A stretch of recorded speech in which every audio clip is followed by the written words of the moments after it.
Do you feel like you're constantly on alert? As if something bad could happen at any moment? Have you found yourself apologizing for everything, even for things you didn't do? Or maybe you're trapped with someone who hurts you, but still, you can't walk away. If you answered yes to any of these questions, then stop everything now. This video is for you, because today, I'm going to reveal the 5 symptoms psychologists most often identify in victims of narcissistic relationships, and the scariest part. Most of these women have no idea they are emotionally deteriorating.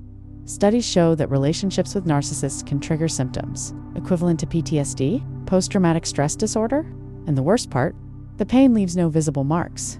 It's a silent pain, one that breaks you from the inside, while you pretend everything is fine on the outside.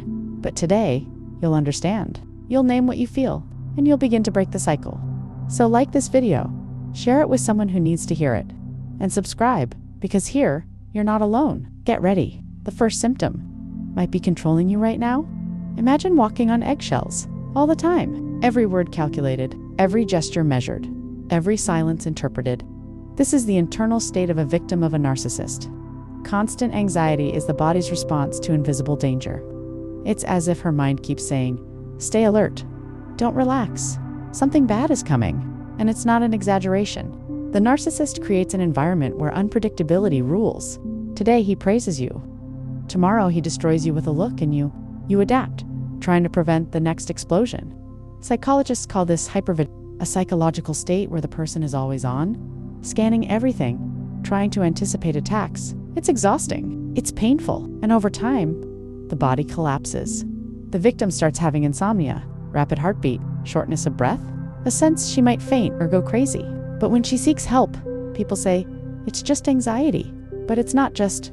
It's the reflection of emotional abuse.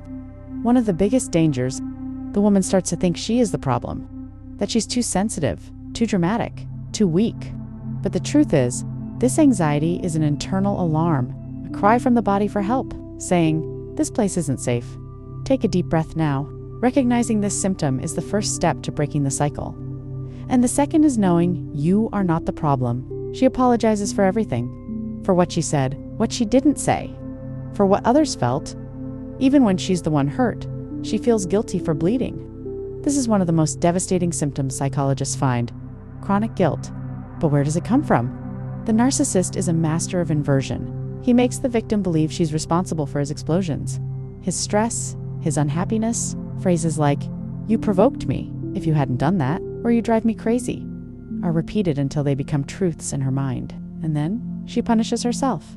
She criticizes herself, goes silent, stops defending herself.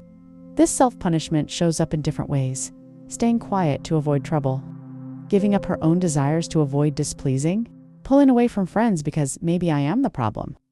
This guilt becomes self-abandonment. She begins to care for others and abandons herself. And the cruelest part, even after the relationship ends, the guilt remains. She keeps wondering, what if I had done something differently? Was I selfish? Was he right about me? No, he wasn't. That guilt isn't yours. It was implanted, nurtured, and fed through emotional manipulation. You weren't born apologizing for everything. That pain was taught to you. And the good news? It can be unlearned. She no longer talks to anyone about how she feels, not because she doesn't want to, but because she can't. At first she tried to explain, told friends, family, asked for advice. But the answers were always the same. But he seems so nice. You're probably overreacting. All relationships are like that. Slowly she goes silent, not by choice, but by exhaustion. Emotional isolation isn't just being away from people. It's being disconnected from yourself, not even trusting your own perception anymore. And the narcissist encourages this. He discredits her support system. Your mom is crazy. That friend is jealous. Only I understand you. And she believes him because she's weakened, because she no longer knows what's real or not. And when she notices, she's alone. No support, no voice, no space to exist as she is. But the worst isolation isn't external. It's the inner silence. That feeling of emptiness, as if her emotions have died inside. She no longer feels genuine joy. Nothing truly moves her. It's like she shut something off to survive the pain. But that shutdown has a price. She doesn't suffer as much, but also doesn't feel her soul anymore. That silence isn't natural. It's a symptom, and where there's a symptom, there's a path to healing. You weren't born to live silent. You were born to feel to express, to exist. Who were you before all of this? Before the criticisms, the pressure, the constant fear of doing something wrong? Do you remember? Because many women who've been with narcissists don't. This is one of the cruelest symptoms, the loss of identity. In the beginning, she was full of life, had desires, dreams, opinions, but little by little, she shaped everything to meet his expectations, changed how she spoke, how she dressed, who she saw, what she felt, all to avoid conflict, all to be loved. And when she realizes it, she's gone. Psychologists report that victims often say things like, "I don't know who I am anymore. I don't know what I like. It feels like I've disappeared." And that's exactly what happens. The woman disappears inside the relationship. This isn't weakness. It's a survival mechanism. She erases herself for peace, but she pays with her essence. The narcissist doesn't want a partner. He wants a mirror, someone to validate him, admire him, serve him emotionally. So everything that is authentic in her gets discarded, and that causes a deep, silent pain. A sense of emptiness, that something is missing, that life lost its color. But that emptiness can be filled again, with truth, with self-care, with reconnection. You are still there, just hidden, and you deserve to come back into the light. She knows she's suffering. She knows she's being manipulated, disrespected, emotionally destroyed, but she can't leave. Why? This is one of the hardest symptoms to accept and one of the most common trauma bonding. Psychologists explain that repeated emotional abuse, alternating with moments of affection and relief, creates a dependency cycle. It's like an addiction. The narcissist harms, then makes it up with compliments, gifts, promises.